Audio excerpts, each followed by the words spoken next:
जय राधा माधव कुंज बिहारी गोपीजन वल्लभ गिरिवरधारी यशोदानंदन भज जनरंजन यशोदानंदन व्रज जनरंजन यमुना तीरवनचारी यमुना तीरवनचारी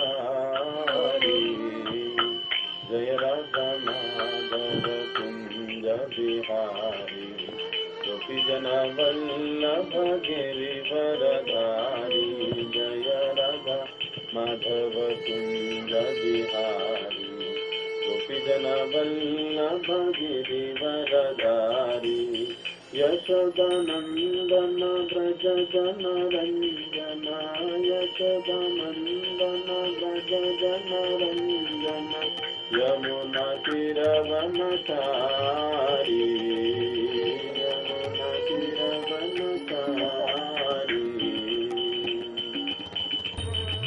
जय राधा माधव कुंज बिहारी गोपीजन वल्लभ गिरिवरधारी यशोदानंदन व्रज जनरंजन यशोदानंदन व्रज जनरंजन यमुना तीरवनचारी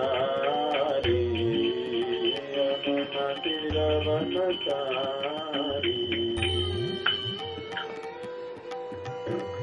हरे कृष्ण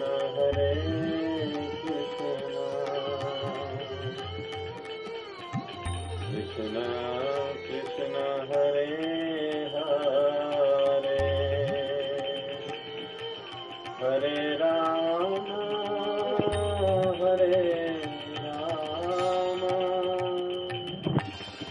राम राम हरे हरे हरे कृष्ण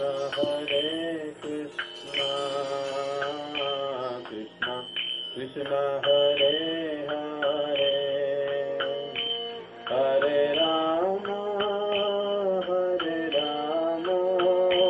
राम राम हरे हरे हरे कृष्ण कृष्ण कृष्ण हरे हरे हरे राम राम हरे हरे हरे कृष्ण कृष्ण कृष्ण हरे हरे हरे राम राम हरे हरे हरे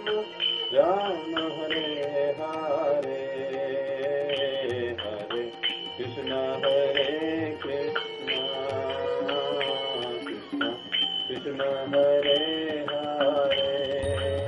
हरे हरे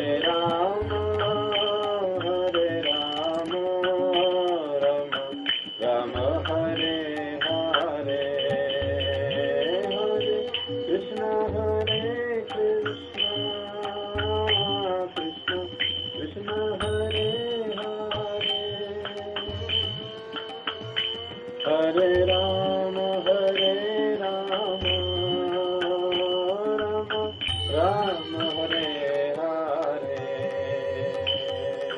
हरे हरे कृष्ण कृष्ण कृष्ण हरे हरे हरे राम राम हरे हरे हरे कृष्ण कृष्ण कृष्ण हरे हरे हरे राम राम हरे हरे हरे कृष्ण कृष्ण कृष्ण हरे हरे हरे राम राम हरे हरे हरे कृष्ण कृष्ण कृष्ण हरे हरे हरे राम राम हरे हरे हरे कृष्ण कृष्ण कृष्ण हरे हरे हरे राम राम हरे हरे कृष्णा कृष्णा कृष्णा हरे हरे, हरे राम राम राम हरे हरे, हरे कृष्णा कृष्णा कृष्णा हरे हरे, हरे राम राम राम हरे हरे, हरे कृष्णा कृष्णा कृष्णा हरे हरे, हरे राम राम राम हरे हरे, हरे कृष्णा कृष्णा कृष्णा हरे हरे, हरे राम राम राम हरे हरे, हरे कृष्णा कृष्णा कृष्णा हरे हरे, हरे राम राम हरे हरे, हरे कृष्णा कृष्णा कृष्णा हरे हरे, हरे राम राम राम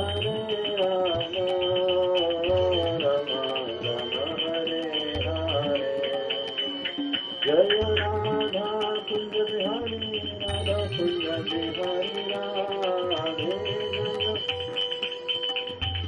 राधा कुंज बिहारी राधा कुंज बिहारी राधे गौरनिताय गौरनिताय गौरनिताय, जय गौरनिताय, जय जय प्रभुपाद प्रभुपाद प्रभुपाद, जय श्रील प्रभुपाद, जय जय गुरुदेव गुरुदेव गुरुदेव, जय श्रील बोलो कलिकाल श्री हरिनाम संकीर्तन की जय, श्री श्री राधा कुंज बिहारी भगवान की जय, श्री श्री निताय गौरसुंदर भगवान की जय, श्री श्री सीताराम लक्ष्मण भक्त हनुमान की जय, श्री राम कथा महोत्सव की जय, निताय गौरसुंदर हरि हरि। ओम ज्ञानतिमिरन्धस्य ज्ञानाञ्जनशलाकया चक्षुरुन्मिलितं येन तस्मै श्रीगुरवे नमः। श्रीचैतन्यमनोभीष्टं स्थापितं येन भूतले स्वयं रूप कदा मह्यं ददाति स्वपदान्तिकं। वन्देऽहं श्रीगुरौ श्रीयुतापदकमलं श्रीगुरुं वैष्णवांश्च श्रीरूपं साग्रजातं सहगना रघुनाथान्वितं तं सजीवं साद्वैतं सावधूतं परिजनासहितं कृष्णचैतन्यदेवं श्रीराधा कृष्णपादां सहगना ललिता श्रीविशाखान्वितां च नमो ॐ विष्णुपादाय कृष्णपृष्ठाय भूतले श्रीमते भक्तिवेदान्त स्वामिनिति नामिने।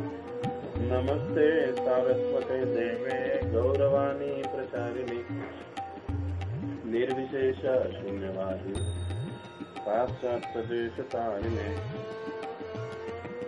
जय श्री कृष्ण चैतन्य प्रभु नित्यानंद, श्री अद्वैत गदाधर श्रीवासादि श्री गौर भक्तवृंद। हरे कृष्णा कृष्णा कृष्णा हरे हरे, हरे राम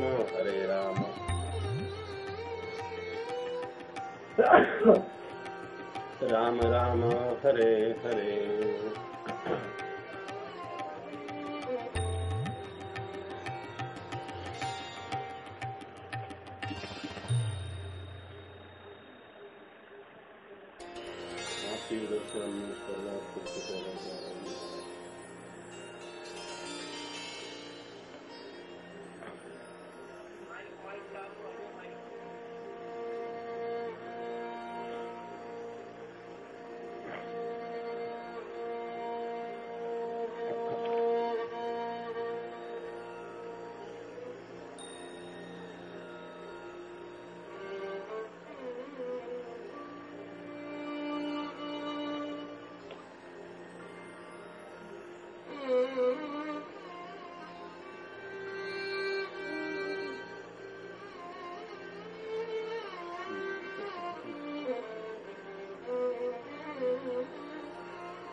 हरे कृष्णा कृष्णा कृष्णा हरे हरे, हरे राम राम राम हरे हरे। आपकी ओर से म्यूट हो रहा है प्रभु जी, मैं नहीं कर पा रहा हूँ यहाँ से अनम्यूट, आपकी ओर से हो रहा है।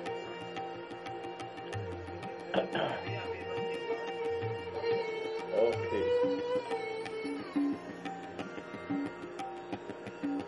नीलाम्बुजश्यामलकोमलाङ्ग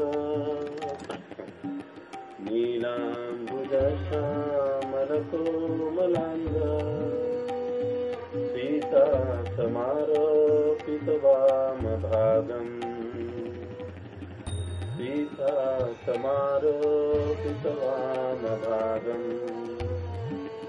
पाणौ महासायकचारुचापम् पाणौ महासायकचारुचापम् नमामि रामं रघुवंशनाथम् नमामि रामं रघुवंशनाथम्। अर्थात नीले कमल के समान श्याम और कोमल जिनके अंग है, नीलाम्बुज श्यामल कोमलांग सीता समारोह पितवाम भाग, और जिनके वाम भाग में माता सीता विराजमान है, माता सीता विराजमान है। पाणव महासायक चारु चापम, अर्थात पाणव मतलब हाथ, जिनके दिव्य कर कमलों में महाकाय ऐसा, विशेष ऐसा, दिव्य ऐसा चापम यानी धनुष विराजमान है। महासायक बाण भी विराजमान है और धनुष भी विराजमान है। ऐसे नमामि रामम रघुवंशनाथम, ऐसे प्रभु श्री रामचंद्र को मैं नमन करता हूँ या प्रणाम करता हूँ। मूकं करोति वाचालं पंगुं लंघयते गिरिं यत्कृपातमहं वन्दे श्रीगुरो दीनतारिणम्। हरे कृष्णा। तो श्री राम कथा के आज के चतुर्थ दिवस में आप सभी भक्तों का हार्दिक स्वागत है। कल तक हम यह देखें कि किस प्रकार से प्रभु रामचंद्र जी और माता सीता का विवाह संपन्न हुआ और वे पुनः लौटकर अयोध्या धाम आए और अत्यंत सुखपूर्वक अपने गृहस्थ आश्रम को बिताने लगे। महर्षि वाल्मीकि वर्णन करते हैं कि दिन प्रतिदिन माता सीता और प्रभु रामचंद्र जी का जो प्रेम संबंध है वो वृद्धिंगत हो रहा था। दिन प्रतिदिन उनके प्रेम संबंध और लीलाओं में मधुरता बढ़ रही थी। दोनों भी मानो अपनी लीलाओं में, अपने प्रेम में पूर्णतया मग्न थे और माता सीता और अपने चहेते राम को देखकर महाराज दशरथ बड़े ही प्रसन्न हो रहे थे। अपनी सुशील बहू और अपने गुणवान पुत्र को देखकर महाराज दशरथ बड़े ही प्रसन्न हो रहे थे। सभी जब भी प्रभु रामचंद्र और माता सीता को देखते तो प्रसन्नता से खिल जाते थे। तीनों भाई प्रभु रामचंद्र और माता समान अपनी भाभी की सेवा करने के लिए सदैव तत्पर रहते। लक्ष्मण तो मानो प्रभु रामचंद्र की छाया की तरह उनके साथ रहते, उनकी सेवा के लिए। और कई बार दोनों में हास्य विनोद भी होता था। तो ऐसे कहा जाता है, वाल्मीकि मुनि कहते हैं कि 12 साल तक अयोध्या में गृहस्थ आश्रम में प्रभु रामचंद्र व्यतीत किए, गृहस्थ आश्रम व्यतीत किए और बड़े ही सुख विलास के साथ।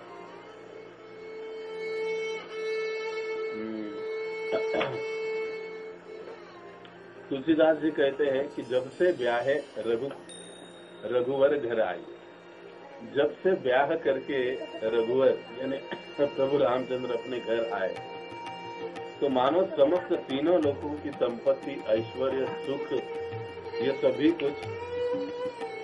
सभी कुछ अयोध्या में वास करने लगा। और इस प्रकार से अयोध्या नगरी सुजलाम सुफलाम हो चुकी थी कि मानो वहां पर किसी चीज की कोई कमी नहीं थी। जैसे हमने अयोध्या का पहले वर्णन सुना, अयोध्या धाम का, तो उससे कई गुना अधिक अयोध्या नगरी अब यहाँ पर संपन्न हो चुकी है। लेकिन जैसे कि कल अंत में हम देख रहे थे कि इन सारी लीलाओं से या इस सुखमय लीलाओं से देवता प्रसन्न नहीं थे। उनकी इच्छा थी कि अरे प्रभु का अवतार तो रावण के आतंक से हमारी मुक्ति करने के लिए हुआ है। फिर ये कहा गृहस्थ आश्रम का आनंद लेने बैठ गए। हमें कुछ न कुछ तो करना चाहिए और अब लीला को थोड़ा सा स्पीड, थोड़ी गति से आगे बढ़ाना चाहिए। और फिर कुछ समय के पश्चात शत्रुघ्न और भरत ये दोनों अपने मामा युधाजी के पास चले जाते हैं। अब यहाँ से हमारा आज का जो विषय है अयोध्या कांड, इसका आरंभ हो जाता है। और ये दोनों जब अपने नैनीहाल चले जाते हैं तो पीछे एक दिन महाराज दशरथ को अपनी वृद्धावस्था का एहसास होता है। जब वो आईने के सामने खड़े होते हैं तो अपना सफेद बाल देखते हैं। सफेद बाल देखते ही उनके मन में विचार आता है कि अब मेरा निवृत्ति का समय आ गया है। अब मुझे राजपाट से मुक्त होकर राम को राजकुमार या राजा घोषित कर देना चाहिए और अपने आप के लिए वन की ओर निकल जाना चाहिए। ऐसे वो सोचते हैं। देखिए, पहले के राजा इतने सुशील और संस्कारित थे। आजकल हम देखते हैं कि नेता चल भी नहीं सकता है, 4 लोग पकड़ के उसको चलते हैं, लेकिन फिर भी वो कुर्सी से और पद से चिपके रहते हैं। लेकिन यहाँ दशरथ महाराज को देखिए कि अपना एक बाल जब सफेद दिखता है तो वो ये सोचने लगते हैं कि अब समय आ गया है कि मुझे वानप्रस्थ की ओर बढ़ना चाहिए। कई बार हम भक्त लोग भी गृहस्थ आश्रम में इतना अटक और फंस जाते हैं कि पूरे बाल सफेद हो जाने के बाद भी हमारे मन में विचार नहीं आता है कि अब हम जिम्मेदारी से मुक्त होकर सारा समय हमें कृष्ण भावना के लिए देना चाहिए। सारा समय हमें कृष्ण भावना के प्रचार और प्रसार के लिए देना चाहिए। प्रभुपाद जी की सेवा के लिए देना चाहिए, इस्कॉन की सेवा के लिए देना चाहिए।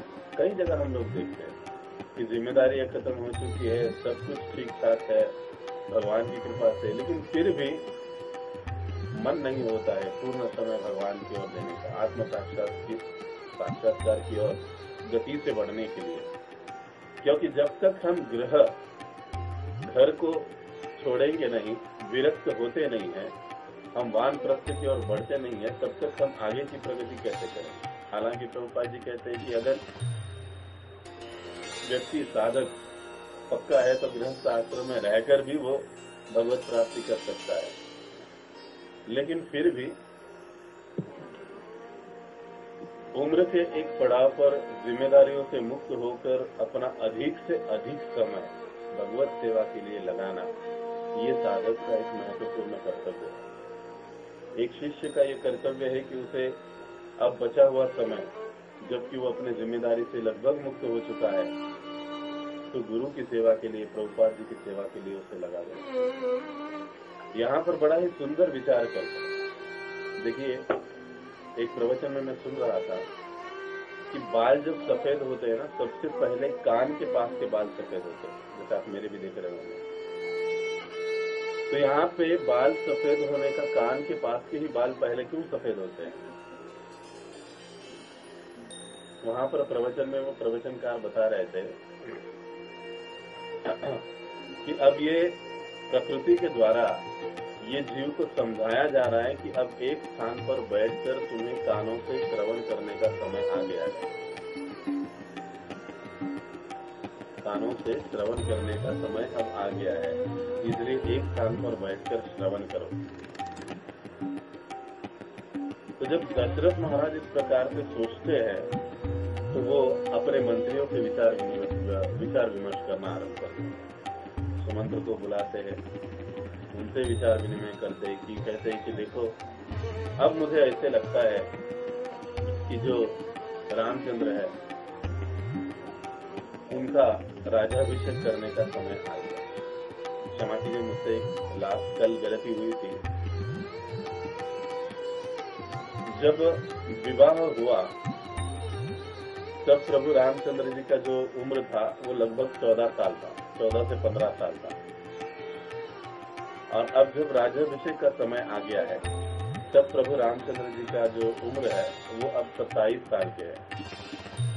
और इस 27 साल की उम्र में अब राज्याभिषेक की तैयारी उनकी होनी चाहिए, उनका राज्याभिषेक होना चाहिए। तो सभी मंत्रियों ने, दरबारियों ने इसका बहुत जोर शोर से स्वागत किया, क्योंकि सभी प्रभु रामचंद्र जी को बहुत चाहते थे। और प्रभु रामचंद्र भी अपनी प्रजा से उतना ही प्रेम करते थे। और फिर महाराज दशरथ ने घोषित किया कि हम जल्द ही राम का राज्याभिषेक करेंगे और उसे राजा घोषित कर देंगे।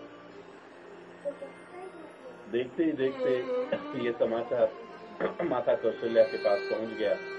माता कौशल्या को बड़ा आनंद हुआ, वो बड़ी प्रसन्न हो गई कि अब उनके जो पुत्र है राम वो राजा बनने वाले हैं।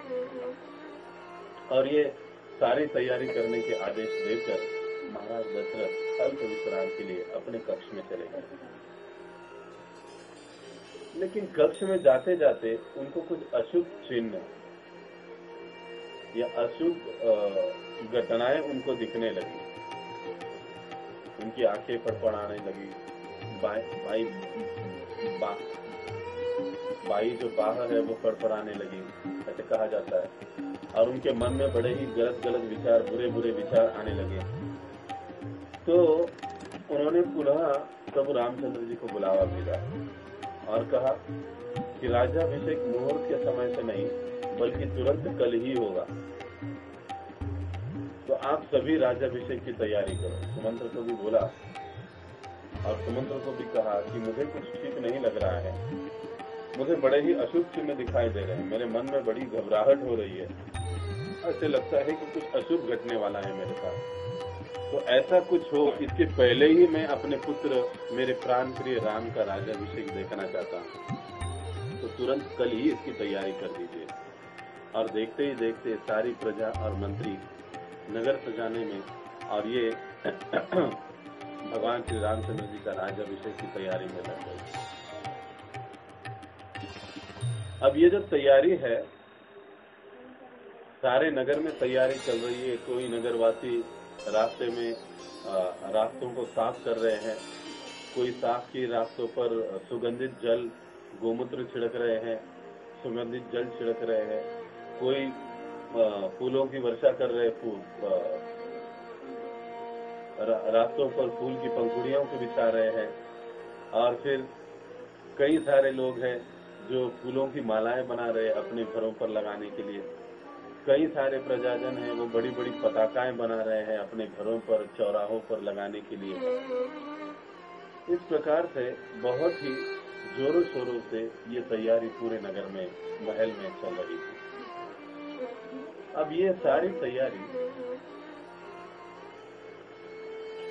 रानी कैकेयी की एक दासी थी जिसका नाम था मंत्रा, वो महल के छत पर से देख रही थी कि सारा जो जनसमूह है, जो प्रजा है, वो इस प्रकार से तैयारी कर रही है। लेकिन उसको समझ में नहीं आ रहा था कि ये सारी तैयारी किस लिए हो रही है, क्यों ये सारी तैयारी कर रहे हैं।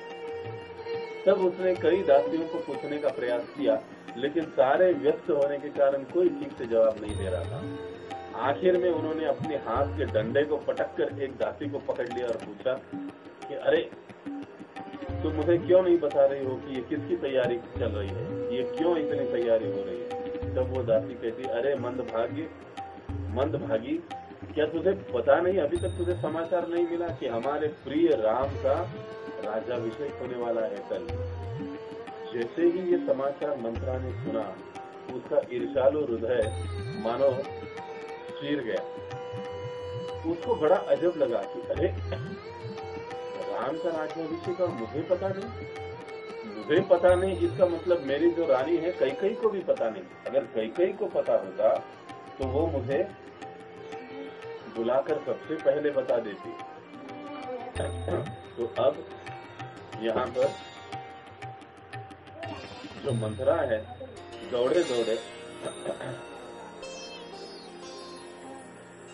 अपनी रानी कैकेयी के पास चली गई अब कैकेयी के पास जब ये चली गई तो कैकेयी को जाकर कहने लगी कि हे रानी, तुम तो बड़ी आनंदित दिखाई दे रही हो, क्या तुम्हें ये समाचार नहीं मिला कि तेरी जो सौत है कौशल्या, उसके पुत्र राम का राज्याभिषेक कल होने जा रहा है। जैसे ही ये खबर कैकेयी ने सुनी, वो बड़ी आनंदित हो गई, मानो जैसे नाचने लगी कि अरे मंथरा, अरे कुबड़ी, तूने हमको ऐसे ही शब्द प्रयोग होता है वहां पर हुआ कि तू इतने क्रोध से मेरे साथ बात कर रही है, क्योंकि ये जो मंथरा है, इस मंथरा ने रानी कैकेयी को बचपन से संभाला है, तो वो बहुत ही मतलब निजी तौर पर कैकेयी से बात करती है। इसके लिए कई बार हम देखेंगे उन दोनों के संवाद में कि वो क्रोध से बात करती है, उसको डांटती है, फटकारती है कैकेयी को। तो ये माता कैकेयी भी उसके स्वभाव को और गुणों को जानती है। तो माता कैकेयी कहने लगी कि अरे तू इतने क्रोधित होकर मुझसे बात कर रही है, लेकिन तू नहीं जानती तूने मुझे कितना बढ़िया खबर सुनाई है। ये खबर तुझसे आज सुनकर तू हमेशा कुछ न कुछ तो कुटिल बातें करती रहती है, लेकिन आज इतने सालों के पश्चात मैंने पहली बार तेरे मुख से इतनी अच्छी खबर सुनी है। ये ले, मेरी ओर से तुझे मैं एक तोहफा, एक गिफ्ट दे देती। और अपने गले की बड़ी ही सुंदर मोतियों की माला निकालकर, बहुत ही मूल्यवान माला निकालकर वो मंथरा को देने के लिए आगे बढ़ती है। लेकिन मजे की बात, मंथरा वो माला नहीं लेती है। मंथरा उल्टा माता कैकेयी को कहती कि अरे दुर्मति, अरे दुर्भागी, तू तो अपने विनाश का आनंद मना रही है। क्या तुझे इस घटना में अपना विनाश दिखाई नहीं देता? क्या इस घटना में तुझे कोई षड्यंत्र दिखाई नहीं देता? राम का राज्याभिषेक होने वाला है और तुझे खबर तक नहीं, और तू अपने आप को कहती है कि दशरथ की सबसे प्रिय रानी मैं हूँ। तू काहे की प्रिय है? वहां पर देख, सबसे पहली खबर कौशल्या को मिल गई। वो कौशल्या ने तेरे पद को छीन लिया है और वो सबसे बड़ी बन गई है, राजा की चहेती बन गई है। ऐसा कहकर अनाप शनाप कैकेयी बोलने लगी। वो कहने लगी कि ये बात को समझ ले कि कल को अगर राम राजा बन गया तो कौशल्या कौन बनेगी जानती हो? वो तो राजमाता बनेगी। और तुम्हारा पुत्र कौन बनेगा? वो तो राम राजा बनेगा और राजा का दास और सेवक बनेगा। क्या ये तेरे लिए अच्छी स्थिति है? और तू इस समाचार को सुनकर मुझे गिफ्ट दे रही हो, मुझे तुम तोहफा दे रही हो, मुझे तुम ये बख्शिश दे रही हो। ये तुम्हारे लिए अच्छी बात नहीं है। मुझे लगता है तुम्हें अपना भला और अपना बुरा ठीक से समझ में ही नहीं आ रहा है। ऐसे कहकर मंथरा बड़े ही जोर जोर से चिल्ला कर कैकेयी के साथ बात करने लगी। लेकिन कैकेयी बार बार कहने लगी, अरे मूर्ख, तुम चुप करो। मैं मेरी दीदी, मेरी बहन कौशल्या को जानती हूँ, उसकी मति ऐसी कुटिल नहीं है। वो बड़ी ही सरल स्वभाविक स्त्री है और इतने साल हम लोग एक साथ रहे, लेकिन कभी उन्होंने मेरे अधिकार को छीनने की बात नहीं की। तुम उसके बारे में ऐसे मत कहो। और मेरे राम की तो क्या कहने, वो तो जब तक मैं उसे खिलाती नहीं राजभोग, तब तक तो वो खाना नहीं खाता, आज भी, विवाह के बाद भी। तो मेरा राम मुझे दासी कैसे बनाएगा? मेरे पुत्र को दास कैसे बनाएगा? ये संभव ही नहीं। तुम गलत बोल रही हो। बीच बीच में रोकने की कोशिश कर रही है, लेकिन मंथरा बोले जा रही है। और अंत में मंथरा कहती है, इतनी बात तो सच है कि अब तू जो है वो दशरथ की प्रिया नहीं रही। अब जब ये बात सुनती है तो अब यहाँ पर जो माता कैकेयी है वो सोचने में, थोड़ा सा सोचने के लिए विवश हो जाती है। देखिए, यह जो दोनों का प्रसंग है ना, असत संग किस प्रकार से व्यक्ति को विनाश के मार्ग पर ले जाता है, इसका सबसे बढ़िया उत्तम उदाहरण है। इसीलिए कहा जाता है, जिनकी बुद्धि कुटिल है ऐसों की संगति में कभी नहीं पड़ना चाहिए। जो हमेशा दूसरों की बुराई के बारे में सोचते रहते हैं, हमेशा अन्यों की निंदा करते रहते हैं, हमेशा कहीं ना कहीं गलती ढूंढते रहते हैं, ऐसों की संगति हमें भूल कर भी नहीं करनी चाहिए। इसलिए वाल्मीकि जी अपने काव्य में बड़ा ही सुंदर श्लोक कहते हैं, धर्मात् प्रतिशीलम ही पुरुषम पाप निश्चयः त्यक्त्वा सुखम अवाप्नोति सत्सदाशी विषम यथा। वो कहते धर्मात् प्रतिशीलम ही, धर्म भ्रष्ट और पाप बुद्धि के व्यक्ति को त्याग कर हमें वो आनंद होता है जो आनंद अपने हाथों में आए हुए सर्प को त्यागने के पश्चात होता है। गलती से हाथ में अगर सांप आ जाए तो हम लोग कितना डर जाते हैं, भयभीत हो जाते हैं, एक क्षण निमेष का भी समय नहीं लगाते उसको हाथ से फेंकने के लिए, तुरंत हाथ से उसको झटक देते हैं। यहाँ तक कि अगर कोई चींटी मच्छर भी हमारे ऊपर बैठ जाता है जो काटने वाला है तो हम लोग उसको तुरंत झटक देते हैं, निकाल देते हैं। क्यों? क्योंकि वो उनको नुकसान करेगा। तो वाल्मीकि जी कहते हैं कि ऐसे व्यक्ति का संग ऐसी ही तीव्रता के साथ हमको त्यागना चाहिए। यहाँ पर माता कैकेयी की गलती क्या हुई है, वो विरोध तो कर रही है लेकिन उसकी बातों को सुन रही है। और ऐसे व्यक्तियों की जो भाषा होती है, जो वाणी होती है, वो कई बार सामने वाले व्यक्ति के सज्जन हृदय को भेदने वाली होती है। और ऐसे सज्जन हृदय का व्यक्ति भी इनकी बातों की, गोल मटोल बातों की चपेट में आ जाता है। जैसे माता कैकेयी आ गई और वो सोचकर कहने लगी कि मंथरे, तू जो कह रही है मुझे ऐसा लगता है कि उसमें कुछ न कुछ तो सत्य होना चाहिए, अन्यथा ये कैसे संभव है कि महाराज मेरे कक्ष में अभी तक नहीं आए। पूरा राज्याभिषेक की तैयारी में जुटा हुआ है और महाराज अभी तक मेरे पास नहीं आए। तो मुझे लगता है निश्चित ही मेरे महाराज के मन में भी कुछ खोट उत्पन्न हुई है, कौशल्या के मन में भी कुछ खोट आई है और राम के मन में भी कुछ खोट है। ये तो मुझे षड्यंत्र लग रहा है। और अब इस सारे महल में केवल तू अकेले ही मुझे मेरी हितैषी या हित चिंतक लग रही है। अब मुझे तू ही बता कि मैं क्या करूं। जो व्यक्ति असत व्यक्ति के संगति में आ जाता है तो एक प्रकार से वो अपने आप को उसके हवाले कर देता है। और उसके हवाले जब कर देता है तो कहता है कि अब जैसे तुम कहोगे वैसे मैं करूंगा। और यही से उसका भयानक विनाश आरंभ होता है। माता कैकेयी भी इस प्रकार से उनको मंथरा को कहने लगी। अब वैसे ये जो मंथरा है, ये मंथरा स्वर्गलोक की अप्सरा है जो श्राप के कारण माता कैकेयी के साथ आई है। और यहाँ पर उनका एक भूमिका है भगवान की लीलाओं को थोड़ा सा गति देना, स्पीड बढ़ाना। क्योंकि अब काफी समय बीत गया, भगवान एक स्थान पर अयोध्या में आराम के साथ अपने आश्रम में जी रहे हैं। देवता लोग चाहते हैं कि थोड़ा सा अब गति बढ़े लीला की, क्योंकि जब तक वनगमन नहीं होगा तब तक उपदेश सफल नहीं होगा, ये देवता भी जानते हैं। तो देखा जाए तो मंथरा वही कार्य कर रही है, लेकिन उनके कार्यों से हमें कई सारी शिक्षाएं भी मिल रही है कि ऐसे व्यक्तियों की संगति सर्वथा त्याग है। इसलिए जो साधक है, जो साधन भक्ति करते हैं, जैसे हम जैसे साधक हैं, उनको ऐसे संगति से सदैव बचना चाहिए। इसीलिए चैतन्य महाप्रभु कहते हैं वैष्णव कौन है।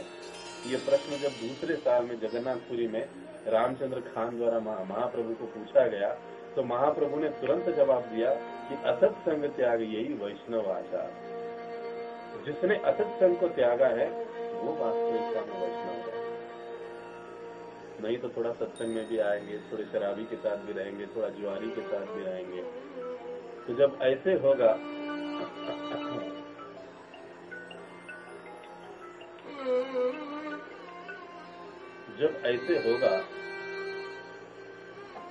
तो हमारी साधना भक्ति ठीक से नहीं हो पाएगी।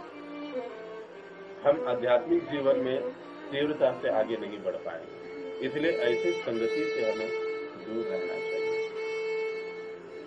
अब जो उपाय मंथरा कैकेयी को बताने वाली है वो कहती है कि तुझे याद है देवता और तुम्हारे पति दशरथ के युद्ध में, दोनों का युद्ध हो रहा था और उसमें दशरथ बड़े ही भयानक रूप से घायल हुए थे और तुमने उनके प्राणों की रक्षा की थी। तब उन्होंने तुम्हें वरदान मांगने के लिए कहा था और तुमने कहा था कि मुझे अब आपसे कोई वरदान नहीं चाहिए, जब समय आएगा तब मैं वो वरदान मांगूंगा। अब वो समय आ गया है कि वो जो 2 वरदान है तुम यहाँ पर मांग लो। ऐसा कहकर वो कहती है कि हाँ, कहती ये तो बात बिल्कुल सही है, लेकिन अब वरदान क्या मांगू? तो कहने लगी बड़ी सीधी सी बात है, वरदान मांग ले कि मेरा पुत्र भरत जो है वो राजा बनेगा और जो राम है वो 14 साल के लिए वनवास में जाएगा। अब देखिए, माता कौशल्या भरत को राजा बनाने के लिए तो तैयार हो गई, लेकिन जब वो सुनती है कि राम को 14 वर्ष का वनवास मिले तो इसके लिए कहती है कि हे कई तो कितनी निष्ठुर है, मेरे पुत्र राम को वनवास क्यों, भरत राजा बन जाए, बस मेरे लिए इतना काफी है। तो मंथरा कहती, अरे मूढ़मती, तू इस बात को समझ ले, क्या भरत को इतने सहजता से ही कोई राजा बनने देगा? और सारी प्रजा राम के बाजू से है, राम को चाहती है, मंत्रीगण भी राम को चाहते हैं, तो तेरे भरत को कौन राजा बनने देगा? और जब तक राम यहाँ पर है तब तक भरत ठीक से राज नहीं कर पाएगा, वो राज पर अपनी पकड़ नहीं जमा पाएगा।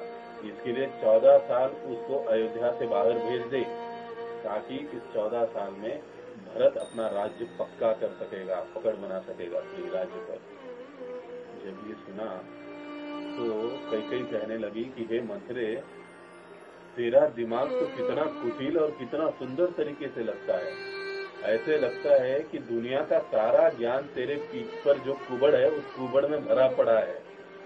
हालांकि ये ज्ञान नहीं, ये कुटिल ज्ञान, लेकिन अब ये कुटिलता माता कैकेयी को ज्ञान लग रहा है।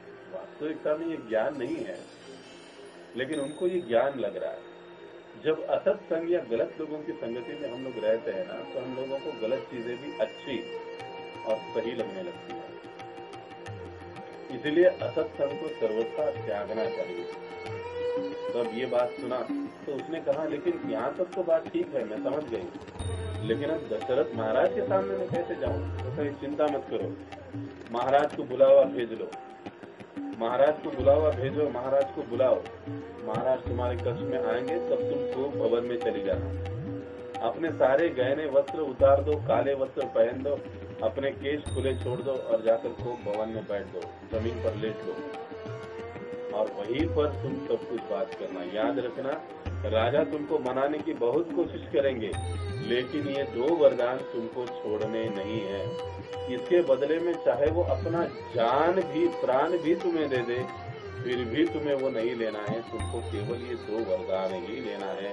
पूरा सिखा कर, पढ़ा कर ये मंत्रा ने कैकेयी को तैयार कर दिया और माता कैकेयी तैयार हो गई।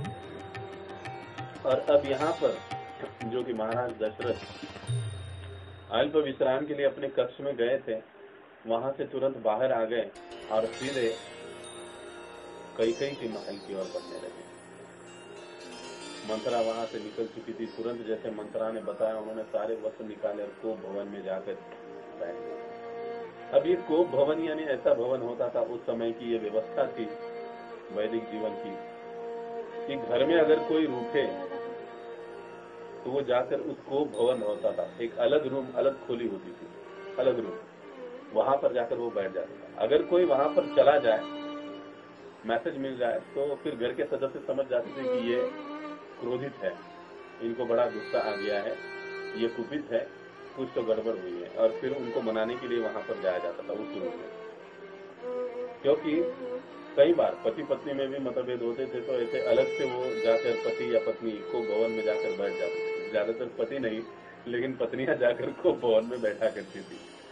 तो ऐसे जिक्र आता है सभी शास्त्रों में। तो महाराज दशरथ ने तभी और देखा तो महारानी कैकेयी कहीं पर नहीं दिखाई दी। तब उन्होंने एक दासी से पूछा, अरे तुम्हारी महारानी कहाँ गई है, कैकेयी कहाँ पर है? तो कहने लगे, महाराज पता नहीं है किस कारण से वो कोप भवन में जाकर बैठी।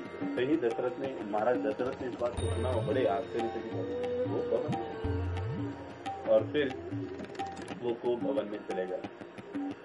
वो भवन में गए तो जैसे ही उन्होंने देखा सामने कि फर्श पर महारानी माता कैकेयी लेटी हुई है, काले वस्त्र पहने हैं, सारे गहने निकाल दिए हैं और बाल इधर उधर उनके बिखरे पड़े हैं, वो देखकर उनको एकदम धक्का लग गया, मानो जैसे वो मूर्छित हो गए। तो कहने लगे कि हे प्रिय, बड़ा ही प्रेम करते थे इस कैकेयी से महाराज दशरथ, कि ऐसी क्या बात हुई कि तुमने अपनी इतने आनंदमय वातावरण में और क्षण में तुमने अपनी ये दुर्दशा बना ली है। काफी समय तक महाराज दशरथ मनाते रहे, लेकिन कैकेयी एक शब्द नहीं बोले।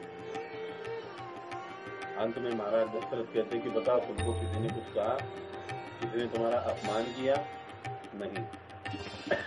क्या तुम्हें किसी चीज की कमी है? मुझे बताओ, मैं सारी चीजें तुम्हें ला कर दूंगा, जो चाहिए वो मैं तुम्हें अभी इसी समय दूंगा। तब कहती है कि अरे दूंगा दूंगा दूंगा, ऐसी ही बड़ी बड़ी बातें तुम करते हो, देते तो कुछ नहीं हो। ये सुनकर ही महाराज दशरथ को एकदम धक्का लग गया। अरे पूरा जीवन भर मैंने इसकी जो भी बातें इसने कही, मैं सब कुछ इसे देने का प्रयास करता रहा, और अब ये कह रही है कि मैंने कुछ नहीं दिया। तो महाराज दशरथ कहने लगे कि हे प्रिय, बताओ तो मैंने तुम्हें क्या नहीं दिया? ऐसी कौन सी चीज है जो तुमने मांगी और मैंने आपको दी नहीं? तब महारानी कैकेयी, माता कैकेयी कहती कि याद करो वो 2 वरदान आपने अब तक नहीं दिए। तो महाराज दशरथ कहने लगे, उसमें कौन सी बात है? आपने ही कहा था कि जब समय आएगा तब मांगूंगी। क्या वो समय अब आ गया है? मांगो, तुम्हें क्या चाहिए, मैं अभी देने के लिए तैयार हूँ। माता कैकेयी कहती, देखो तुम्हें वचन देना पड़ेगा, तुम्हें शपथ लेनी पड़ेगी कि अगर जो भी मैं मांग रही हूँ वो तुम्हें देना है, उससे तुम मुकर नहीं सकते। अब राम जी का शपथ दिलवाया जाता है। और अब माता कैकेयी कहती है कि मैं चाहती हूँ, पहला मेरा वरदान है कि मेरा पुत्र जो भरत है वो राजा बने, और दूसरा मेरा वरदान है राम को तुरंत इसी वक्त 14 साल का वनवास मिले। ये सुनते ही महाराज दशरथ जो है वो मूर्छित हो जाते हैं, क्योंकि भरत को राजा बनाना और राम को वनवास भेजना, इसका मतलब वो समझ जाते हैं कि पूरे कुल का विनाश उनको सामने दिखाई देने लगता है। और फिर जो वो बेहोश हो जाते हैं।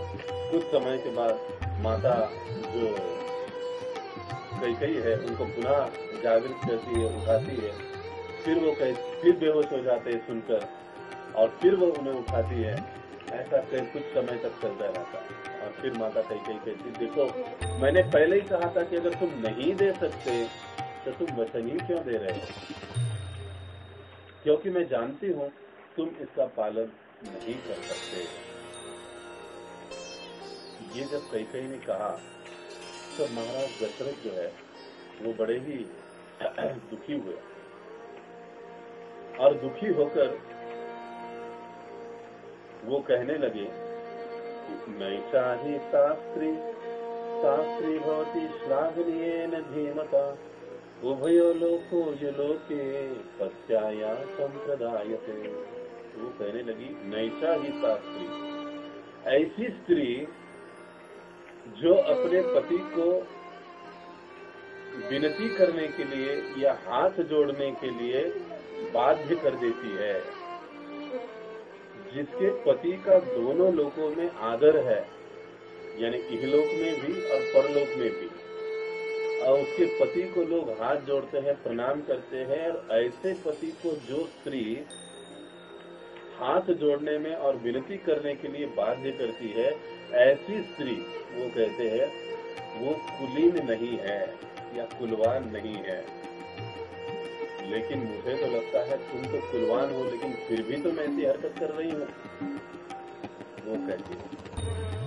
तो इस प्रकार से एक तरह से माता कैकेयी को वो एक चपराक भी लगा देते, एक चांटा भी लगा देते कि तुमको शोभा नहीं देता है, तुम क्या कह रही हो, मैं तुम्हारे आगे हाथ जोड़ रहा हूँ, मैं तुम्हारे चरण पकड़ रहा हूँ कि तुम ये अनर्थ मत करो, ये चीजें तुम्हारे लिए गलत है, इससे तुम्हारा किसी का हम राजवंश का भला नहीं होने वाला है।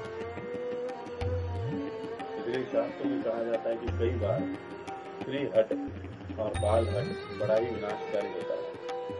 इसलिए स्त्री हट जो है वो उससे बड़ा सावधान रहना चाहिए, बाल हट से भी सावधान रहना चाहिए और विचारपूर्वक उसकी पूर्तता करने की कोशिश करनी चाहिए। लेकिन यहाँ पर क्योंकि महाराज दशरथ ने वचन दिया था तो वो बड़े ही मजबूर थे, क्योंकि ये रघुकुल का रीत था।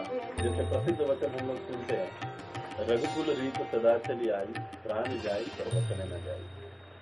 अब महाराज दशरथ समझने लगे कि बस अब ये जो हो रहा है ये तो मेरे प्राण लेकर ही छोड़ेगा, लेकिन इसके बाद भी अब मुझे जो मेरा वचन है उसका पालन करना है। तो वो कहते हैं किसी दासी को बुलाओ और राम को बुलावा भेजो। और फिर प्रभु रामचंद्र जी को बुलावा भेजा जाता है। और प्रभु राम जी जब आते हैं, अपने पिता को देखते हैं कि बड़े ही मूर्छित और म्लान चेहरे से वो वहां पर बैठे हुए लेटे हुए हैं, और माता कैकेयी बड़ी ही रूठी हुई चेहरे से उनके पास में खड़ी है। तो ये दृश्य देखकर प्रभु रामचंद्र जी आश्चर्य की हो जाते हैं और कहते हैं कि ऐसी कौन सी बात आ गई जो आपने मुझे तत्पर यहाँ पर बुला लिया। लेकिन महाराज दशरथ का ढाढ़स ही नहीं हो पा रहा है कि वो अपने पुत्र राम को बताए कि आपको 14 साल वनवास में जाना है और भरत को राजा बनाना है। तो कैकेयी कहती कि अरे ये तुम्हारे पिता कुछ नहीं कह पाएंगे, मैं ही तुमको बता देती हूँ। और सारा वृत्तांत जो है वो माता कैकेयी प्रभु रामचंद्र जी को कथन कर देती है। और जैसे ये सारा कथन प्रभु रामचंद्र सुनते हैं, बड़े ही सुंदर मंद मुस्कान अपने चेहरे पर लाए कहते हैं कि हे माता, इसके लिए आपको मेरे पिता को इतना तकलीफ देने की क्या आवश्यकता थी? आप अगर हास्य विनोद में भी मुझसे ये बात कह देती तो भी मैं आपकी इस बात को मान लेता, क्योंकि मेरे मतानुसार न हेतो धर्माचरणम किंचिदस्ति महत्तमम यथा पितरी सुशुश्रा तस्य वा वचन क्रिया। वो कहते हैं कि हे माता, पिता की सेवा और पिता का आज्ञा पालन से बढ़कर कोई धर्म कार्य नहीं है, ऐसी मेरी पूरी और पक्की श्रद्धा है। तो फिर मेरा पिता जो कहता है, मेरी पिता की सेवा अगर है तो इसको मैं अवश्य पालन करूंगा। आगे पुनः अपनी माता से कहते हैं, अहम ही वचनाद्राद्य पतयामि पावके भक्षेयेयं विषम तीक्ष्णं पते मापि चारणवे। भगवान कहते हैं, अहम ही वचनाद्राद्य, मैं वचन देता हूँ कि अपनी पिता की सेवा के लिए अगर कोई मुझे कहे कि तुम अग्नि में प्रवेश कर जाओ तो मैं अग्नि में प्रवेश कर जाऊंगा। अगर मेरा पिता मुझसे कहते नियुक्तान गुरुणा पिता नृपेण सहितेन, मेरे जो पिता मेरे गुरु के समान है, मेरे राजा है, मेरे पितृ है, उनकी भलाई के लिए, उनके हित के लिए, उनकी इच्छा के लिए मैं तो अग्नि में भी प्रवेश करने के लिए तैयार हूँ। भक्षयेयम, ग्रहण करने के लिए भी तैयार हूँ। क्या? विषम तीक्ष्णम, घने से घना, बड़े से बड़ा जहर पीने के लिए भी मैं तैयार हूँ।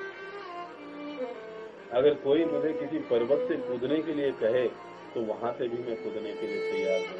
तो ये राज्य छोड़ने की और वन में जाने की कौन सी बड़ी बात है माता? आपने बेवजह ही मेरे पिताश्री को इतना आघात पहुंचाया। मैं आपकी आज्ञा अपनी पिता की आज्ञा समझकर स्वीकार करता हूँ, क्योंकि मेरे पिता के वचन का पालन करना एक पुत्र के नाते मेरा कर्तव्य है। जैसे ही इन वचनों को माता कैकेयी सुनती है, उनको बड़ा प्रसन्नता होता है और प्रभु रामचंद्र वहां से निकलते हैं।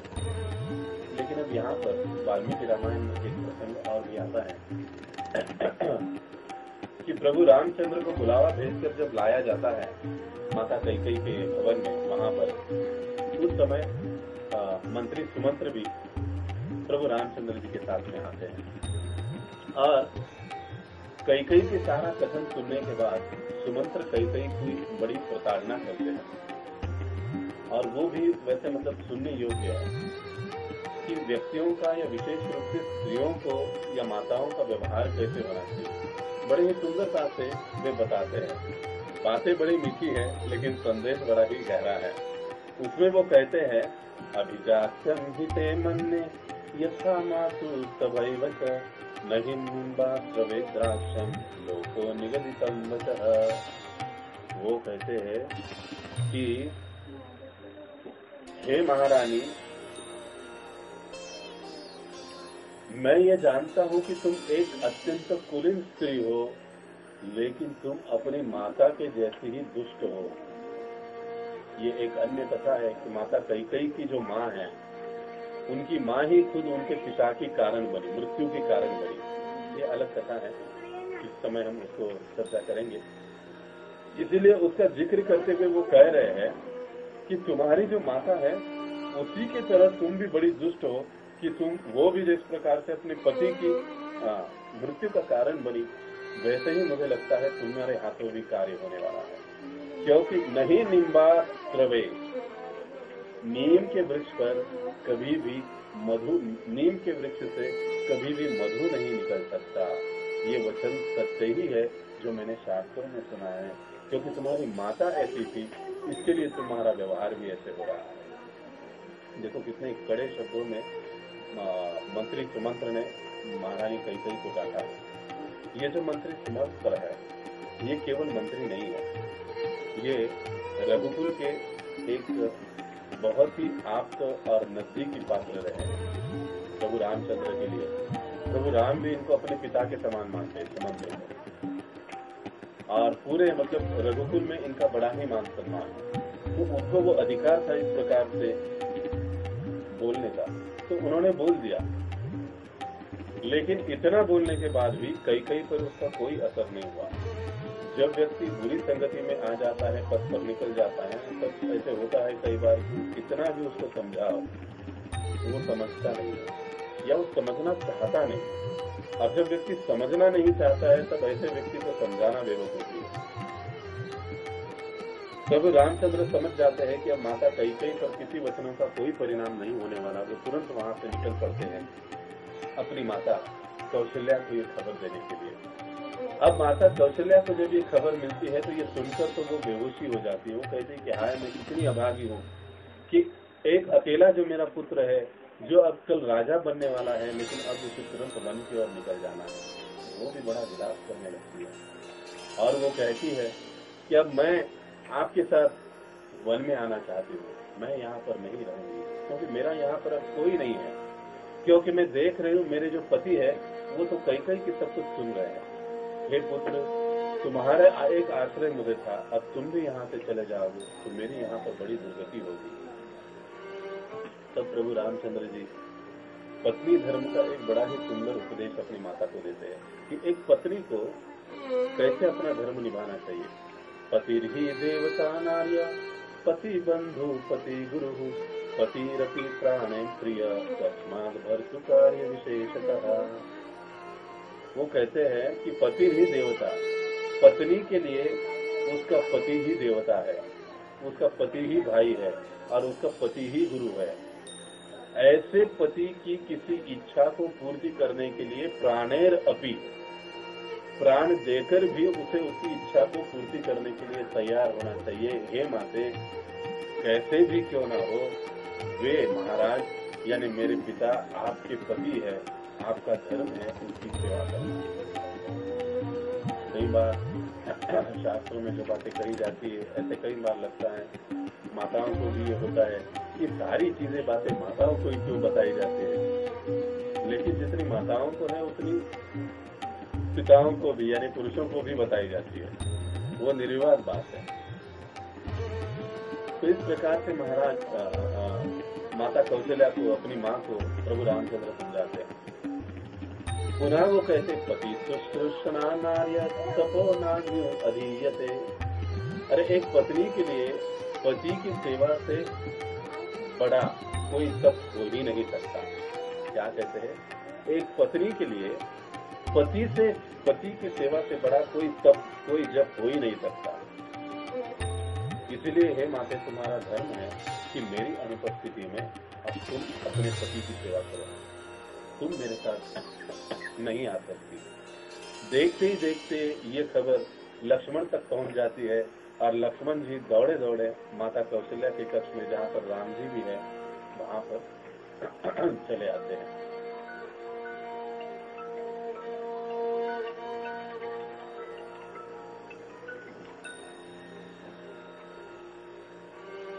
वहां पर चले आते हैं। और जब देखते हैं कि माता कौशल्या विलाप कर रही है, प्रभु रामचंद्र उनको समझा रहे, तो वे भी बड़े क्रोधित होते हैं और क्रोधित होकर अपने पिता को ही अनाप शनाप बोलने लगते हैं। तब प्रभु रामचंद्र उनको रोक देते हैं, बिल्कुल नहीं, हमारे पिता का जो वचन है वो वचन का पालन करना हमारा कर्तव्य है। उन्होंने माता कैकेयी को वचन दिया था, उनका वचन मुझे पालन करना है, और मैं तो जा रहा हूँ। तब लक्ष्मण जी कहते हैं कि नहीं नहीं नहीं,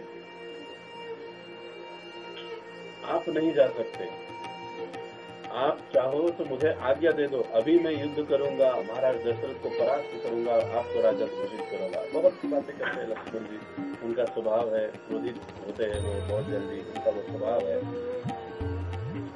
तो महाराज प्रभु रामचंद्र उनको रोकते हैं और कहते हैं कि नहीं लक्ष्मण, तुम्हें ऐसे नहीं कहना चाहिए। तब माता कौशल्या तुरंत लक्ष्मण को कहते हैं कि हे लक्ष्मण, देखो तुम ही कुछ समझाओ कि अब ये जो मेरा राम है ये कैसे वन में रहेगा, ये कैसे 14 साल के लिए वन में जाएगा, कैसे जिएगा, कैसे अकेले रहेगा, हम लोग उसके बिना कैसे रहता। तब लक्ष्मण जी बड़ा ही सुंदर माता कौशल्या को कहते हैं, दीप्तम अग्निरण्यम वा यदि राम प्रवेक्षमि प्रविष्टम मातत्रम देवी त्वं पूर्वम मधारयः। वो कहते कि हे माता, जब प्रभु रामचंद्र अगर किसी अग्नि में प्रवेश करेंगे, ऐसा आप सुनती हो या कर रहे हैं, ऐसे आप सुनते हो, तो उससे पहले ये लक्ष्मण अग्नि में जा चुका होगा। अगर प्रभु रामचंद्र आप सुनती हो कि वन में प्रवेश कर रहे हैं निवास के लिए, तो आप ये समझ लेना कि उनसे पहले ये लक्ष्मण वन प्रवेश करेगा, वन गमन करेगा। इतनी आस्था, इतनी निष्ठा, इतना प्रेम रामचंद्र जी के प्रति लक्ष्मण का होता है। तो ऐसे बड़े ही मधुर संबंध आपसी यहाँ पर दिखाई दे रहा है। अब देखते ही देखते खबर माता सीता तक पहुँच जाती है और माता सीता वहाँ पर भवन में दौड़ी हुई आती है। और जब माता सीता वहाँ पर आती है तो माता सीता भी कहती है कि अरे